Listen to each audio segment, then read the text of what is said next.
Thank you, Richard, and good afternoon, everyone. It's very nice to see some familiar faces on there and some new ones too. So for those of you that have listened to a webinar of mine before, welcome back. To new people, hello, and welcome to this one. I'm going to talk to you today about interviewing and selecting. It's an HR topic that I really love. I love finding people, I love interviewing people, I love finding out about people, but more importantly, I love finding the right people and matching it to the right role. And that's a lot of the tack that I'm going to come on and talk about for interviewing and selecting today. So just before we get on to that, a little bit more about me. From those of you who already know me, I am an HR practitioner.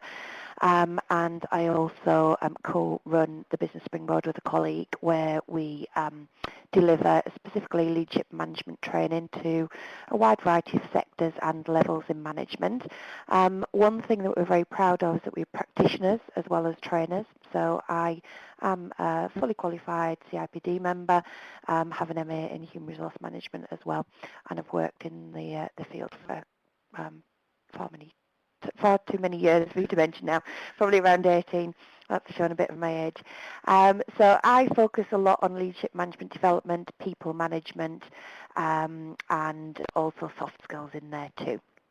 Okay, so the normal disclaimer as part of the webinars that we present, the copyright is to the Business Springboard and none of the advice that I give today is deemed to be individual and specific to you and more of general information, but happy to pick up anything with any of you later. Okay, so the things that I do want to run through today is firstly, quite a basic question, but what do we want to find out and why are we doing it in the first place? I'm then going to run through a little bit of the legal framework and look at some selection tools. Now, I know for a couple of the questions that were posed before the webinar, a couple of people asked some questions about actually resourcing and finding the candidates. That's something that either myself or Richard would be, very pleased to pick up with you individually. This webinar is actually going to run through some resourcing, but more about selecting. So once you've dipped into that pool of people, then how do you select and make sure those are the right candidates for you? So I'm going to look at a few selection tools in there. I want to talk a bit about being objective because, we're not trying to recruit best friends. We're trying to recruit people for the role. And we're people at the end of the day, and we are going to have our own views and opinions that come into that, but it's very important to try and have that level of objectivity in there. And then I'm going to end with some top tips for conducting a successful interview. Now, as Richard said, please do use the chat box. If you have any queries as we go through or comments to make, please do so, but there will be a specific time at the end where I'm happy to answer any new questions that come up, and I will touch on a few things that have been asked prior to the webinar. So I hope all that's okay with you. Now, interviewing again, those of you who have listened to me before will have heard me say this quite a few times. A lot of management skills, we put people into management roles and we presume they can manage and manage people specifically. And it's actually a skill of interviewing, and all too often I see managers who actually say, might have been managers for 10, 15, 20 years and be quite senior and have never actually been trained on how to interview. And their techniques are often really interesting too. Some people will be more natural at it than others, but I think as well at the moment, and especially in this day and age, we have to have a key focus to get the right people into our organisation. I once got interviewed by an HR director for a very large organisation, and I can hand on heart say that in about the hour and a half I was there, I probably spoke for about 10 minutes. So when I came out and reflected, I thought, well, that was an easy interview. I never said anything. And I actually came out and thought, I'll never get the job because he knows nothing about me. Because he talked a lot about himself and the company and how it was going to be and didn't spend an awful lot of time finding out about me. Lo and behold, I actually got the job and it was quite successful. But very interesting of what he was basing his judgments on. I'll just have to say I made a very good first impression and go with that one. So, skipped ahead there. When I talk to people about recruitment, I say we're asking two main questions. Now, the first one, after you've done your initial selection, like a CV sift and how you drafted the advert and where the people came from, a lot of the people that you're getting down in front of you in your shortlist to interview, or I would say, 99.9% of the people should be able to do the job. Obviously, depending on what the job is, it might be something a bit more complicated. But whatever that will be, once you've got to actually looking to take them to the next stage of selection, the vast majority of people should be able to do a job. So I'll give you some example. If it was a driving instructor, they would have a driving license and the qualification to do it. If it was a teacher, they'd have a teaching degree, etc., etc. So they've actually can do the fundamental part of that job. One of the most important questions that we're asking in selection is, will they do it the way we want it doing? Now, this very much mustn't be mixed up with discrimination. This isn't about just selecting on characteristics that we feel comfortable with, for example, sex, race, religion, whatever that may be.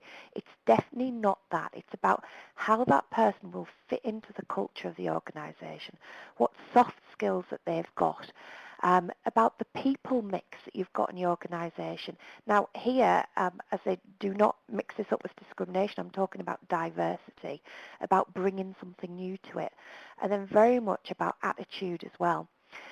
Now, those things will really make a difference to the person being right for them and for you. Now, a lot of our role in being an interviewer is a sales role. We're selling the organisation, but we have to be very careful to sell the correct thing. And that's something we need to be very careful of in interviewing as well. There's nothing worse than if you spend a lot of time and effort finding who you think's the ideal candidate, and they arrive and within days, weeks, months they leave because it isn't what they thought it was. So we've got a very big job to do about being very clear on who we are, while we can put across the positive bits, painting a very accurate picture of what it is that we're doing in there. Some people again will launch into an interview to see it as too much of a PR exercise to make the company out to be absolutely fantastic when it's a good but mediocre company with some faults and flaws. And there's nothing wrong with highlighting that up. There's nothing wrong to say, we have a couple of issues, but we're looking to change it, or this is where we are. I was once doing some recruitment for a company who they'd actually been taken over by a large Swedish company, and they were a small manufacturing company in Barnsley, and their offices weren't very nice at all. They were, very old, didn't look very nice, what have you. We'd secured new premises that looked very nice in New Business Park and more reflected the company image as it was moving towards. But I was arranging a lot of interviews with people, and they were ringing up in the mornings and, sorry, we had to drive around last night to see where it was, and we're not going to come.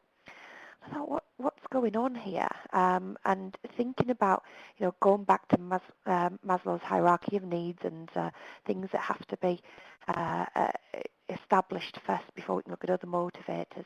Some of the things in there about our work circumstances. So I changed my tack, and I actually did first interviews at a hotel down the road. And I was completely open and honest, and I said to the candidates, I'm interviewing you here because we've, want to find out more about you, but to tell you more about us, we're currently in these offices. We are moving to new ones. This is what we're going to be about. This is what we're going to look like. This is going to be the brand and the culture and the feel of the organisation. I then had the second interview at the original old offices and had a very successful recruitment process. So some things like that do mean things to people. So we've got to think about also what we are trying to sell and being open and honest, but very specifically looking at, will these people work in the way that we want as an organisation to work? And that's one of the hardest parts of interviewing. And I think where you talk too much in an interview, you find the answer to the first question, but you most definitely don't find it to the second question. And when we talk about interviewing, being an interviewee, being a skill, and people can learn to be very good at being an interviewee, they will learn to be very good at telling you how they can do the job. We can use some other selection techniques to find out, will they actually do it the way that we want it to do.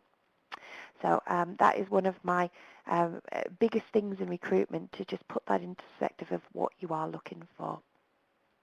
So I thought it would be useful to now look at the legal framework, because that's a very interesting topic around recruitment, and as employers we've most definitely got to be aware of it because it can bring us that risk. Now, before somebody actually becomes an employee, there's things that we have to look at, and one of the major things is discrimination. And this can become quite typical in the world of employment law, and it hits the headlines, and discrimination cases where people at interview have claimed discrimination, that they didn't get the job for whatever reason. And that is a valid claim and can be very negative publicity for the organisation, but also very damaging in that you're not finding the right people and looking into that broader skills mix and talent pool that could be out there. So things that we need to bear in mind when we're recruiting and looking at interviews are things like the facilities that are on offer. Where are you interviewing? Is there access? Do you, ask if anybody needs any further support? And then, think of language barriers that you may have. Think about your description of the job, not only in how it's portrayed at interview, but going right back to job adverts or wherever you're sourcing from. So obviously we've got to be careful from a discrimination point of view. We couldn't advertise for, a single white female.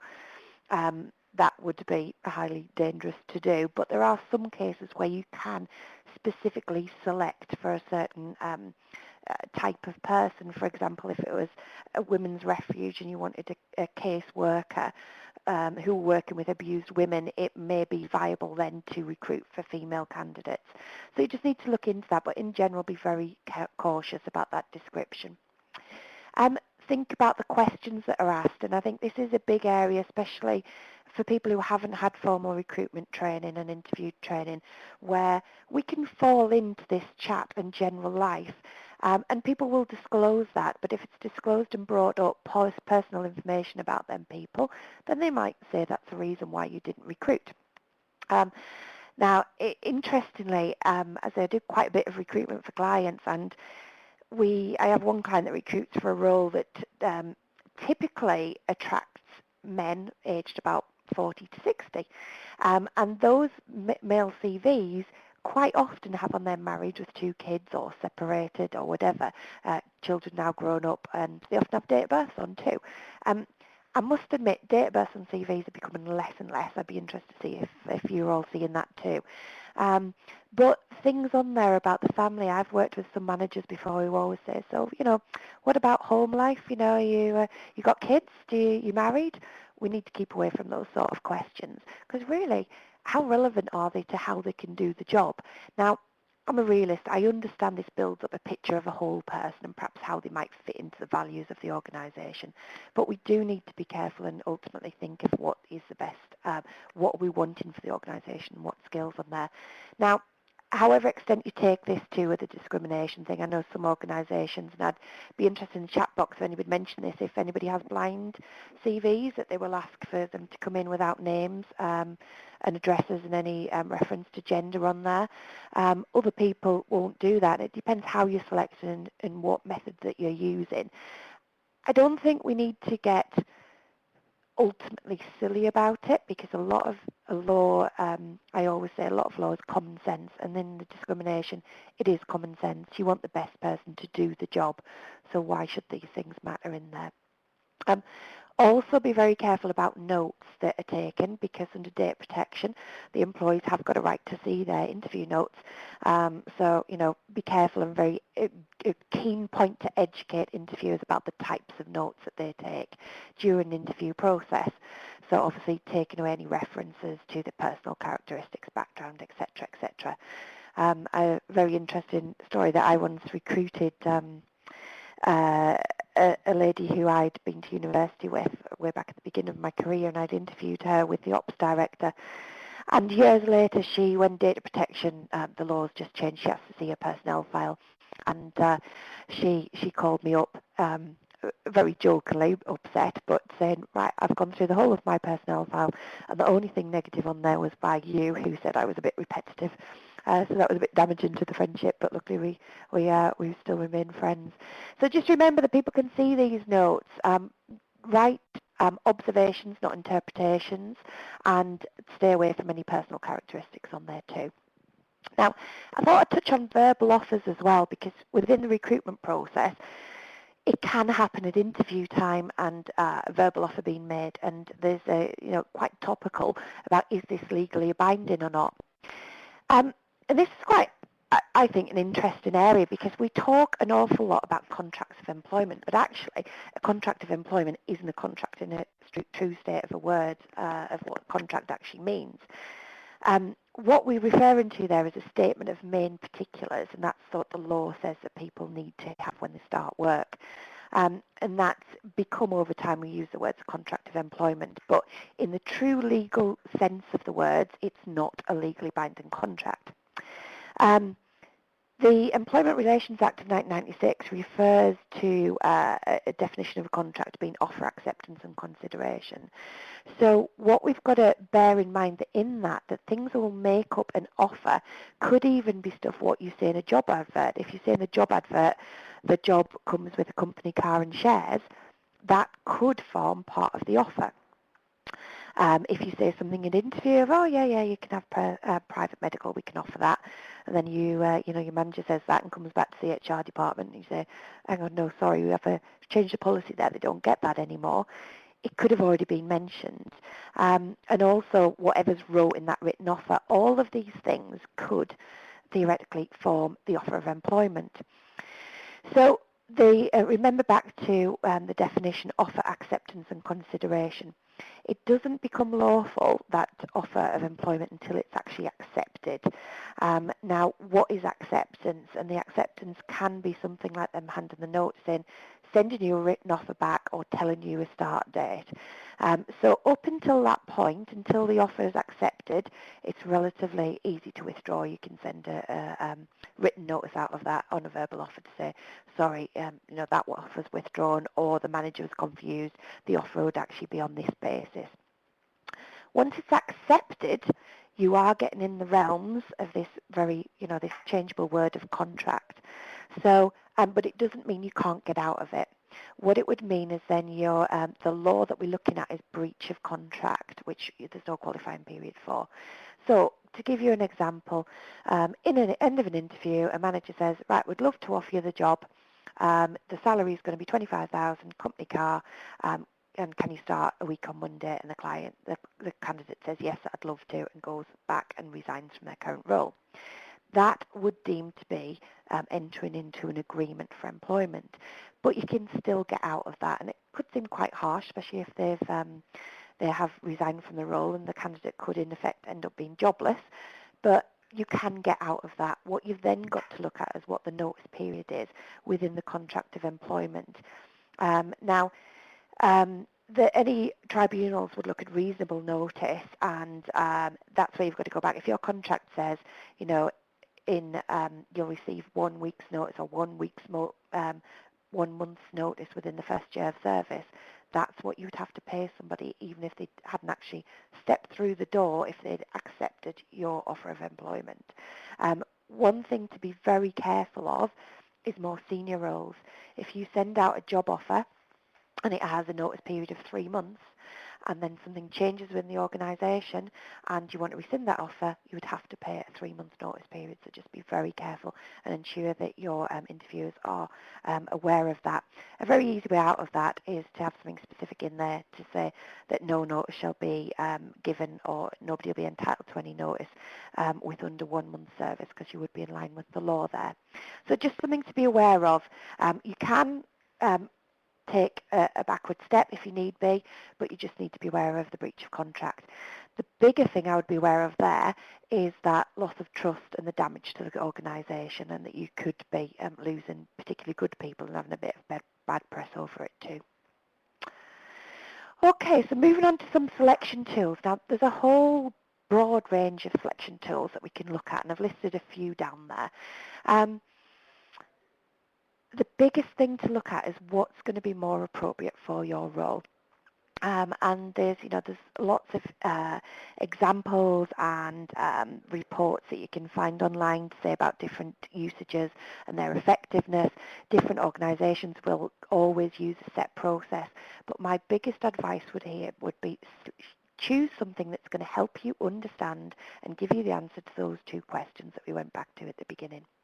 So quite typically, nearly every part of recruitment forms some sort of interview. But what are you looking at in the interview? What do you want to find out? Now, I have my kind of own interview structure where I I start off by asking a candidate to tell me what they understand about the role and the job, because one of the biggest things that I want to know is that they want my job, not just any job. Now, obviously it depends what job we're recruiting for, but especially more senior roles, I want to know that they want my job, so I'm going to get some loyalty and some buy-in and some commitment from that person. I then run through a person's background in the CV, but getting them to tell me what they've done in the past, where I can interject with some questions. And then I look at some competency-based questions.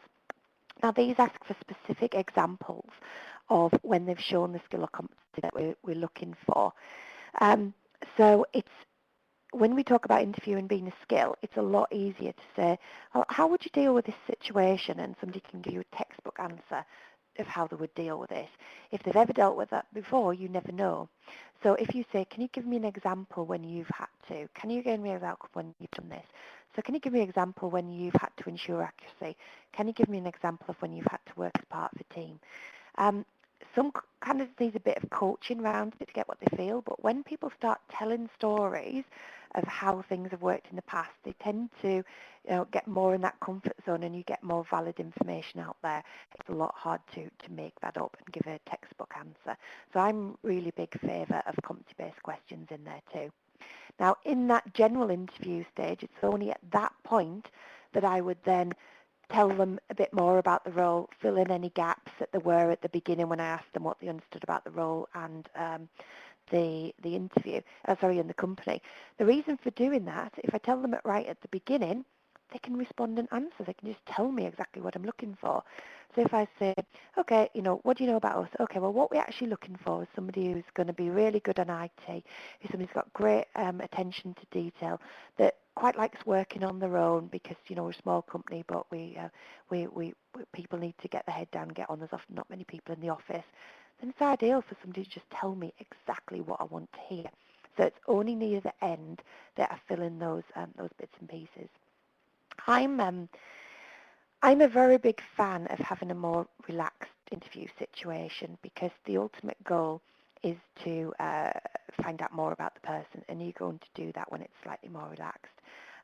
Even though I do love watching The Apprentice, I hate the interview episode, because and it's obviously for TV, but it's absolute grilling. It's taking them out of comfort zones. It's winding them up.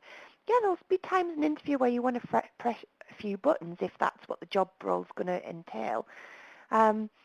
So I think, it's a two-way conversation in an interview, and you're going to find the best information when the people relax a bit more. So I think that's absolutely key. Saying that, though, recruiting for example, for a salesperson, I will kind of get them to sell themselves to me a little bit. I want to see a bit more, and I might throw something in, like perhaps a little bit of a disagreement with what they said, that they might get from a customer, just to see how they react in there as well. But I'm not a big fan of making, somebody feel as uncomfortable as possible. I don't, my personal feelings, that's not a good recruitment scenario to be in. There's a whole range of practical assessments that you may come up for whatever the job is. Also, I've helped some clients use some online tools that might assess numerical ability, literacy, etc. Or if it was, a bus driving test, you might take somebody out of the test. If it was operating particularly machinery, you might get them to do that. That's a very good way of judging how they do the role. And that quite leads us into a trial, especially if your culture is very important to you, and the way of working, and you want to ensure this is the right environment for the candidate as well as for you, then bring them in for an hour or two to sit with the team and see what the job's about and get their feedback in that too. In the competency tests, there's a whole range of those, as well as practical assessments that are available to recruiters. And profiling, can anybody just let me know in the chat box if anybody uses profiles as part of their recruitment process? Profiles, they go through periods of being fashionable, and they go through where some organisations absolutely love them. Yeah, I can see that a few of you do use them. That's interesting. And I studied and became qualified with the British Psychological Society to administer profiles. And at the beginning, I was quite sceptical on them. But the more that I use them, there's a really big need as long as they're used in conjunction with other things. And for me, a profile, I would never make a recruitment decision based solely on a profile, but it will lead me on to further questions, because I think a good profile will have good reliability and good validity in them. So they should give you quite accurate results, but this gives somebody's natural preference, and it doesn't mean that people don't put strategies in to overcome that. So an example I always give is organisation. If somebody scores quite low on organisation, it doesn't mean that they can't be organised, but they'd have to put strategies in there, and they might need more direction to be an organised person. But it would give me a prompt to ask more questions at interview. For example, if I got a profile back that said somebody was quite low on organisation, I'd say, tell me about how you plan your day, what tools do you use, etc., etc. So it's a great way. The other very important thing in there, it helps build up a kind of profile of what makes your successful candidates. And I know of a company who the role was a relatively low-skilled role. It was in a call centre, and they would, recruit people from a wide variety of backgrounds, but had very high turnover of staff. And they were looking at what their core competencies were in the recruitment process. And initially on the face of it, I don't know what makes a good employee, because we've got one person from this industry and one person from that industry and one person with this skill and one person with that skill. So by profiling the current group of very good employees, they could see what made up a good employee, and they could look for that more in new recruits, and they were coming through. Very interesting, I worked with a company who had 5 directors, and they were looking for a general manager. And the company was a very forward-thinking organisation, really doing well, but they would, as a board, they weren't functioning that well, that they have great board meetings, go very well, but there was been no progress and no movement. We did profiles with the 5 directors, and it showed that they were, as a team profile, they had 5 very strong innovators, but no implementers.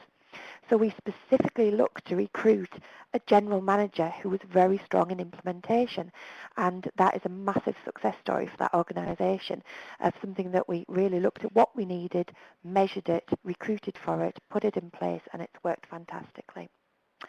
And another one of that is assessment days, and that can bring things together. Now, I was looking through to see if there's anybody from the police force on the list, and I don't think there is. Apologies if there is anybody who's come in there from the police force.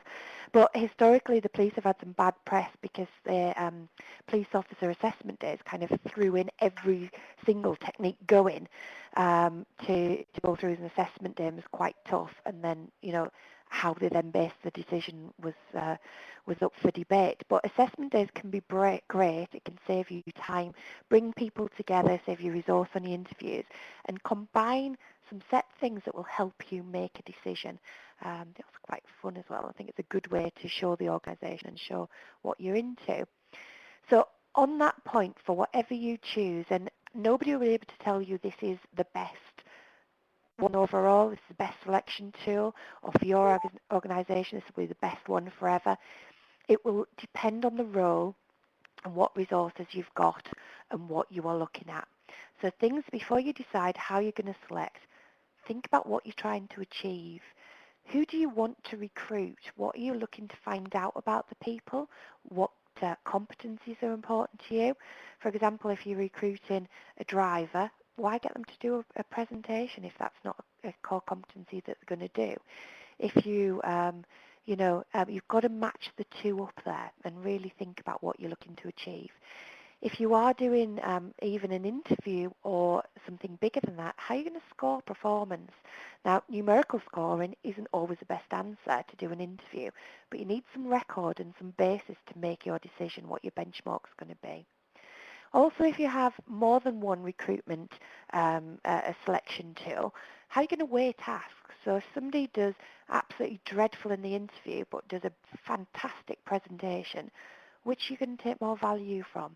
And this is all thoughts got to go in before the process. And then very importantly, think about what resources do you have. Because if you are doing something, how many people you can interview would be one thing. If you are plan a great recruitment day and get people in, let them see the organisation, do a whole range of tasks. Do you have enough assessors in-house? Do you have the cost to pay for space and assessors? rooms available, refreshments, etc., etc. There's no right or wrong way in selection tools. What they are, guidelines within the law that we need to adhere from. But more importantly, you want to find that best person, because if you don't, that can cost the organisation an awful lot of money. And I did want to recruit on that being objective, because as people, like naturally, we like what we like, and we'll be drawn towards people who are quite like us in many ways. And that's only natural, and we have to be aware of that, and thinking that it would be a very boring company if everybody was exactly the same in there. We need to value diversity, and remember that we're not recruiting friends in there. I once recruited an internal account manager to do telesales, and I came out of that interview, and I remember coming out thinking, I can't stand that person, but they're going to be absolutely fantastic at that job. And they were really successful, and we need to really remove ourselves. It's not a friendship race that we're doing, it's about finding the right skills. Avoid making assumptions and interpretations, as I said in your notes. There should be observations, not assumptions in there. So if there's something you are and you might start be leaning towards assumption, ask a further question about it. So for example, if they said, I had... let me think. I had 9 months off last year, and you could immediately think maternity leave. Is it because they were pregnant? They've got a small family. They're going to be reliable. I might be speaking out of turn, but I have heard it said so many times. It could be they had 9 months off to go on, traveling around the world, which gave them a great whole new skill set that would be really valuable to you. Look at not making assumptions. It's observations, not interpretations. And that comes in your accurate recording of how you record the interview in there, what notes you make. But be very clear in your own mind what skills you're looking for before you go into it. So I'm just going to end, because our time is getting on some top tips for some successful selection. Plan. Think about what you're doing before, think about what you want, think about the area you're going to use, the selection techniques you're going to use, and put this all together into a plan. Look at skills assessors. Now, I noticed looking down the list, I think the vast majority of people on the webinar today are HR professionals, which is fantastic. But are you always doing the interviewing, or is it some of your managers that are doing that too? And when I do training interview techniques, it's primarily to managers that are functional managers are actually doing it themselves. So this learning needs to be passed throughout your organisation, whether you do that in a policy, whether you do that in in-house training, or whether you look to bring somebody in to do some training. But you need to look at skilling your assessors. It is a management skill to be able to interview. Very importantly, match your selection tool to the role and competencies, and also match it to the resources that you have. While your ideal might be this, book a hotel room for the day and have this, that and the other going on, if you've only got, £10 in your recruitment budget, it ain't happening. So match the two together. It doesn't mean you won't find the right person. It just means you've got to be very careful to match those to your budget. Very importantly, may seem really simple, talk less and listen more. The interview you want to be, I kind of work on an 80-20 rule. I want them to be talking about 80% of the time and me only 20, if not less. I want to find out about them. Yes, I want them to find out about me as well, and that's how I do kind of open it. My interviews, I tend to say it's an opportunity for you to find out about us, see if you want to work here, and us to tell you more about and you to tell us more about yourself as well. Take good notes. You need something to reflect back on, and that flows into the next point that I've got on there is memory aids. I also have a story, and when I say this out loud, it sounds really weird, but I once went for a job interview in a hotel room that'd been hired, and the man took a picture of me. Now, it does sound like I was going for some really dodgy job role. I wasn't. It was an HR role, honestly. But it was actually the recruiter's way. If you're recruiting, this was with an agency, who obviously see loads of candidates. By taking a photo of me, that was his memory aid to match up to, remember, oh yeah, that was Joanne, and she said that, and she was good at that, but I had a concern there. So whatever your memory aid may be, might be, the notes that you take, or it could be a photograph, or whatever that may be. Just be careful, make sure you're doing things in the right way. And with photos these days, I'd just be quite careful on the discrimination thing. But you're finding more and more CVs are coming through with a photograph on them, which is interesting. A very big thing that I stand by all the time, we recruit for roles, not for people. You might see a fantastic person with a whole great skill set that would be amazing, but if you don't have a role that needs those skills, that person is useless to your organisation. So you recruit for the role, not the people. Okay? I put pause before your decision in there, and that kind of brings me back to verbal offers as well. It's always good to see your process through, regroup and make a decision rather than, in the interview, jump straight in and make a job offer at the end. It's perfectly acceptable. I think it gives an air of professionalism in there too. It's not expected that you'll get to the end. I do love interviewing a good salesperson that always tries to close you.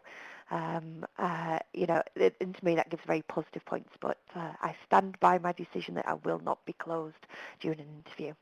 On the other side of that, don't leave your decision too long. You'll lose good candidates. People want feedback and they want to hear what's going on. If you find the right person, don't take too long in communicating that back. Move on your decision, act upon it and get them into the organisation. Or if it's a job that's not going to start for a few months, be open and clear about when that start date is. Do follow up and give feedback to your candidates. And this can be a difficult thing to do, to tell somebody they haven't got a job and give them some feedback as to why they haven't got the job. I do run another webinar about giving feedback that's useful in this as well. Again, be information specific to the person, avoid criticism and judgment. But a very big tip at the end, relax and enjoy it. I genuinely do love interviewing. I love finding out about people and I love putting that match together. But very importantly, a lot of my job satisfaction, I really get a lot of satisfaction from finding somebody, finding out about them, the skills and competences, matching them into that role, and then seeing that person come to the organisation and bring a whole load of value and them enjoy it too. I really love that part of it. So remember, it's a two-way conversation and have fun. Okay, so that brings me towards the end. Sorry, I've ran over a little bit on there. Sorry, I can't go on and talk for an awful long about that. So anybody that has any questions, please do pop them in the questions box. So a couple that have already came in before. I had an interesting question from Tracy about how do we get people to move to a different area. The area Tracy was talking about was Cumbria. It's a really interesting one, Tracy, because we can't force people to relocate, but I think in recruitment for something like that, I'd be looking at quite a bigger picture of your actual rewards and benefits package. And yeah, you might have to pay slightly more to attract the right calibre of people, or look at relocation of the individual to you, or any remote or flexible working opportunities that you may have in other organisations. Now, I think this is in NHS, so there's not an awful lot of flexible working for different locations I imagine you can do remotely. But it would look down to that reward, and I think painting a very realistic picture in the recruitment process of what the job is and what the role is and what you are looking for, and draw on the other benefits. Cumbria is beautiful. There's got to be really good benefits in there of living there. And also, looking about your training and development. And in recruitment, I always say, look for your ideal of what you want, and your ideal isn't always there. It won't be in the talent pool, it won't be in the location or whatever. If that doesn't work, you need to then take a step back to say what are you willing to compromise on and what are trainable skills, and maybe redefine roles in there as well, and looking at some training programs. But it's a difficult one to attract people from other areas, but it really come back to a lot of your resourcing as well and what talent pools you're dipping into. Okay, Tessa, you mentioned numerical rating scale may not be the best. Please, can you expand on why an alternative? I think sometimes in numerical scales, everybody will look at them quite differently, and they can, when you've got something quantitative, for example, if you gave a test, for example, and it came out they got 7 out of 10. Now that's very easily. But when you are putting a score against something like customer service, in the interview told us they were good at customer service, how can you put a numerical score to that? Now, it will be very subjective by the interviewer. It cannot, can't be the best option in there. So sometimes it would be good to sit down with the interviewer and say, right, they scored a 7 or 5, blah, blah, and you come out and perhaps the end total might be out of maximum of 50, and you have one candidate that scores a 56, and they get the job because that was the highest. It won't always be appropriate, is what I meant more there, Tess, that you can't put some numbers to things like that, because it would be more of a discussion and a measure and backing up evidence between the interview teams. I did do some work within the NHS who do use a scoring, or did when I did this for this particular role, a scoring-based system. And it was very interesting because purely based on the scores, and it was their recruitment process that they had in place, because they had a lot of measures in there about discrimination, etc. The person that came out with the highest score was not the person that the recruiters actually wanted to give the job to, but because of their policy, the policy said the person with the highest score got the job. So they actually, because of their own policy, talked them out of choosing the right person because they had no other options. So that's when numerical scores can't come into play. So, I don't think we can always put them in, and it needs to be that discussion. Without having a scale on there, it might be a tick of the box. So somebody, instead of saying we'll score you 7 out of 10, if there's 10 competencies, and you record bits of evidence for the ones they've got, then that's going to lead you to a bit more of a numerical measure, but it's also going to give you a good discussion point as well. I hope that's answered that. The given feedback one, I'm not sure whether it's next on the schedule, but I will come back to you, Sue, about when we're next delivering the given feedback webinar, because it is, I will look in the catalogue, and if it's not published yet, we'll make sure you get the information of that one, because it is a very well attended and popular one that we do run on a regular basis. Thank you for the feedback. It's really nice for me to get that from you. So as we come into the end, it will just leave me to say thank you so much for listening to me. It's been an absolute pleasure. I do hope that you've got some good tips from there. If anybody wants to link up on me on LinkedIn, by all means find me on there. It's Joanne Vose, or our website, the Business Springboard, has more information of the courses that we deliver. And we have actually got a masterclass coming up in Yorkshire about interview and selection, which is running quite soon, and all details are on the website. So thank you very much, and I'll pass you back to Richard. Thanks, Joanne. As everybody's been typing in, it's quite an interesting subject. It's very useful top tips. Fortunately, I've and some of our staff have attended Joanne's training courses, so we obviously adapt and use her tips as well.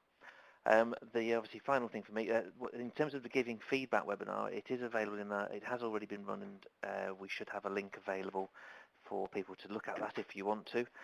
There is a catalogue that is available, I think, even from the website, as you see from here on the screen. If you go to the webinar page, there is a request catalogue. So there's all of our previous webinars are available. Okay, and Joanne's just whispered, tell Kate that she will contact you directly. The next webinar we've got coming up is as an employment law update, and then one on technology. So if you want to find out more details, obviously go to our webinar and have a look. As regards to attraction strategies, some people have obviously made notes as regards to that. If you wanted us to carry out a free audit on how to work on your current strategy and give you some advice, then please let us know. I'll only be too pleased to do that for you.